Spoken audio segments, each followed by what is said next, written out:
What's going on, everybody? Thank you for tuning back into My Fierce Wings with your one and only rock star, Mike Davidson Wayne. We've got our girl, Tiara Thomas. She's back, and she just released her project, Up in the Smoke EP. You guys have to check it out. It's so kick-ass. Tiara, welcome back.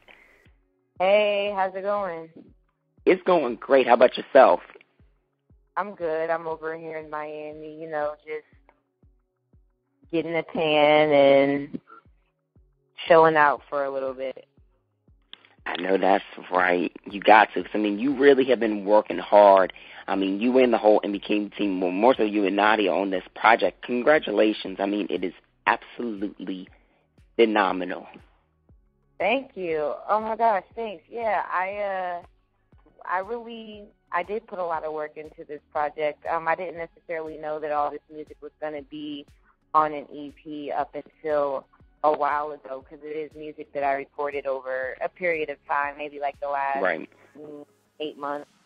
But when we decided to put out an EP, we just started selecting songs. So it all came together. I feel like it was like the perfect combination of song and the perfect sequence. So it was. I'm happy that the music's out and fans can, have something else to listen to. No doubt. And I'm glad the project, is out, too, because I really felt like my heart singing with Something Else, Get Blowed. These records really stood out to me. And I love the vulnerability with this project. Just kind of, walk everybody through, the concept, with how you came up with Up in Smoke, because, it really speaks true to its concept. Yeah, Up in Smoke. Can you still hear me well?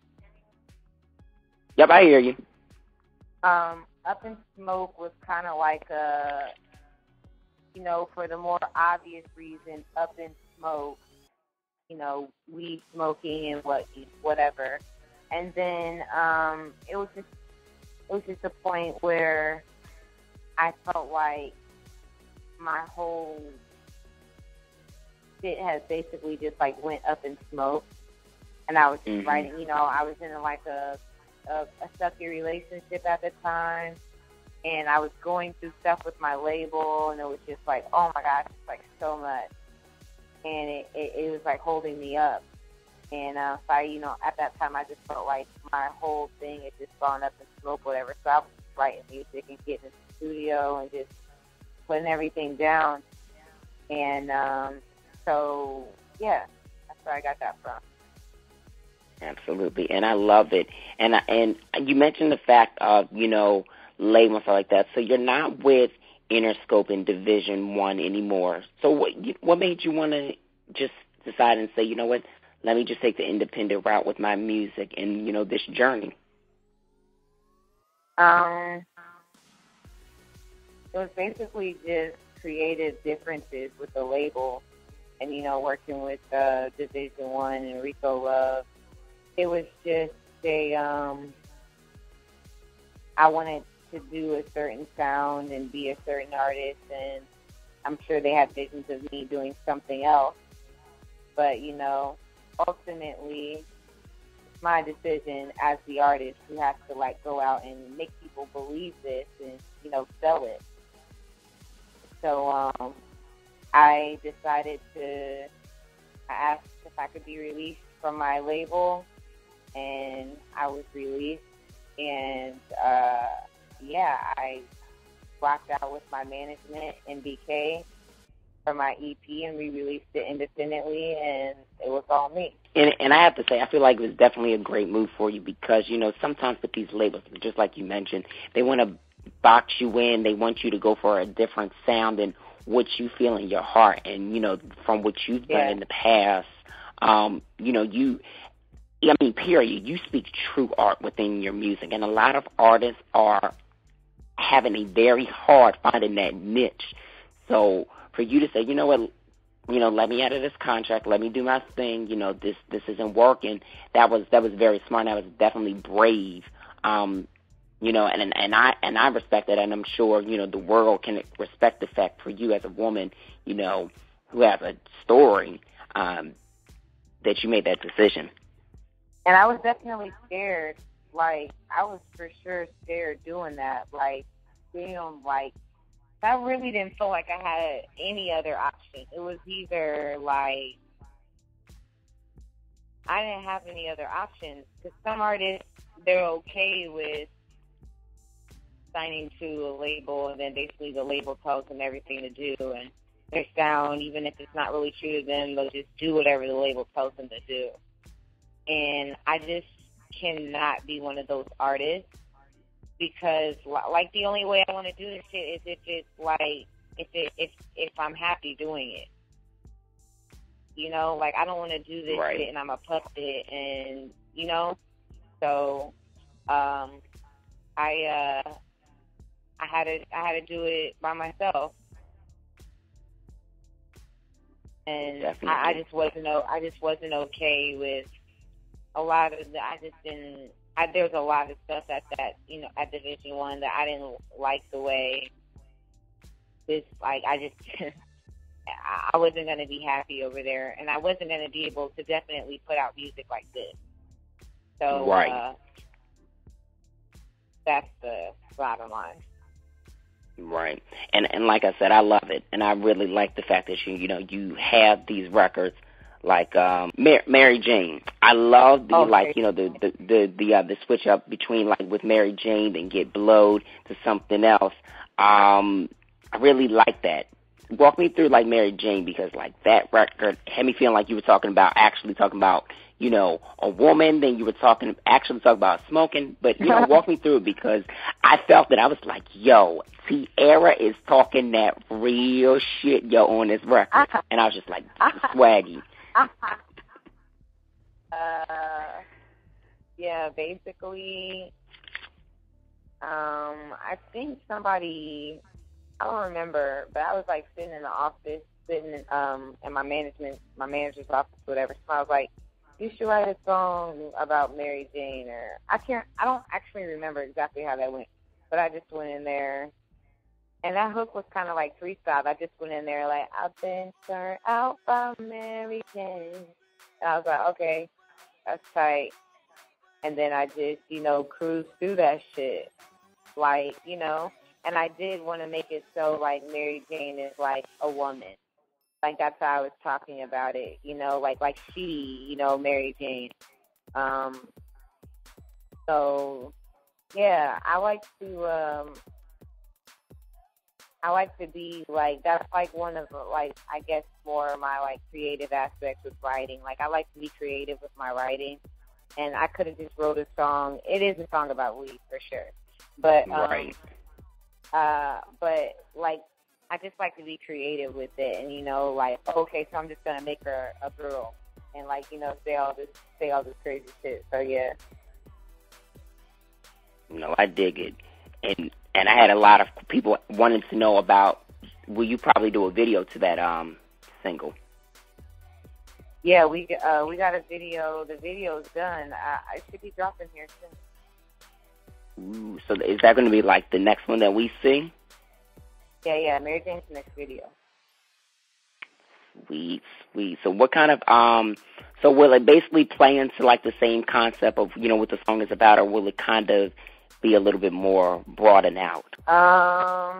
Man, you just you can tease. You ain't got to give me the whole tidbit. It's pretty funny. That's all I got to say. I think it's funny. It's just some high shit, man. It's got some cool effects in it, too, so. And are you still going to be, are you using the same director for all of these visuals? Jane was doing a lot of my, like, you know, just everyday videographer work. The actual person that did the video for On Me, his name is Christian, and he lives here in Miami as well. And he did the Mary Jane video as well, but I think we're going to use a different director for the next video, but he's really dope. But I think we're going to, actually, I think I'm going to direct the next video, you know, just to switch it up. So will you most likely write the treatment with it too, or have somebody else write the treatment, but you actually Yeah. I'll probably, I'm going to come up. I already came up with the concept. Nice. That's amazing. I'm excited. So, you know, walk me through how you're feeling about like just your journey so far within music. Like, how do you feel? Because a lot of people are still getting to know you outside of the Bad record. How does that feel to know that people are, really becoming a fan of you and not just, oh, that's the girl who sung on Bad and, that's Wale's song when really that was your song? Yeah. That probably has to be the most, that gets kind of annoying when people are like, and that's another reason why I really wanted to put music out quickly, because I'm just like, yo, man, that came out like 2 years ago. That I haven't put out another project, and people, it was like kind of annoying that people were like, oh, that's the girl that sings Bad, and I understand how it goes. I'm just like, yo, man, I just can't wait to get this music out here so like other people can start like learning to hear Thomas as an artist. And and people are, and a lot of people are like organically discovering the EP, which is awesome. Like gaining like so many new fans is so dope. So yeah, I'm like really excited about that. Exactly. And let's talk about performing at South by Southwest this year. How was that experience? Because it's definitely a turn up, South by Southwest always, and you really engage your crowd when you perform. So how was that experience for you? I was actually. Were you at the show? Yep, I was there. Oh yeah. Yeah, it was a cool show. I had fun. It was a official R&B show.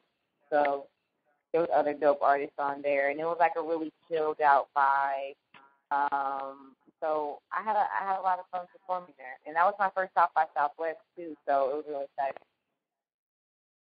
Right. So you probably had like a great experience because y'all had like a tour bus. Like y'all really like had an experience that weekend. It was me, Bridget Kelly, Justine Sky, Elle Varner, and Daisha, I think, all on a tour bus, and yeah, it was fun. We had like unlimited supply of drinks, so it was cool. Most definitely.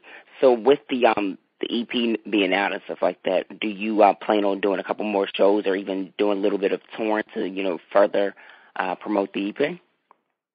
Yeah, so we're working on something for this fall. I know we've got a few select dates, but we're working on a tour for the fall. So I'll make sure to trust me, like I'm going to keep everybody updated on all that. So if you follow my social networks and stuff, you'll definitely know about it. For sure. I'm looking forward to it because I'll be there, whichever show is close to New York. I mean, I know there will be a New York show, but I'll be there even if it's not in New York for sure. Yeah, it's gonna be a good fall. So now you got to tell me about Best Kept Secret, one of my favorite records. Tell me about just the vulnerability in writing that record because, like I said, I really love it, and I really felt like that record out of a lot of your other records that's on this project. I thought it resonated in my heart, and it's.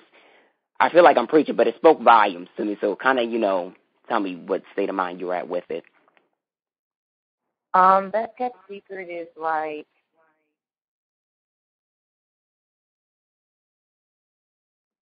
I reference a lot of the times in my music, like, that's what's going on the low.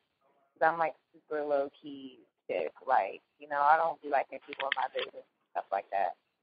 So right. Best Kept Secret is basically, I'm just talking about, like, someone that I don't even, and it's all about how you interpret it. I don't know if this person knows that I'm in love with them, until I'm saying it there. But or like I'm confessing it, that it's like my secret that I'm in love with someone, and I don't know, maybe we're just like friends. It was like that type of vibe. It's kind of like I'm trying to think of the verses. I have such a hard time like explaining my music sometimes. No, you good. But yeah, it's just, I don't know. It's just like, maybe you could be in love with someone and that person doesn't know, or they just think it's just like, just a mess around type situation. Right. But you're like, no, like, this is my best kept secret, and it's my only weakness, but I can't let you know because you'll take my weakness and use it against you, That's why I said that. Right. And I can tell you, I've been in that position and wanting the person to know it is just like, I can't tell you because if you knew, you'd take that away from me. And I couldn't fantasize and, want to glorify that in my mind. No, I've been there. And it sucks, and sometimes it's good. It's a good feeling. It's like you make it what you want it to be. Well, Tiara, thanks so much for this interview. Definitely appreciate it, catching up with you. And, this project is so amazing. Congratulations on everything, it's doing well. People absolutely love it. Make sure you, if you haven't seen my Omni video, go check it out. For sure. I'm literally watching it as we talk, and I love that video. It's so swaggy. All right. Yeah, thanks. No doubt. Well, Tiara, let them know where they can follow you just in case they already don't. You can follow me on Twitter and Instagram at TIARA_Thomas. And, I mean, if you, love my EP, then, share it with the world.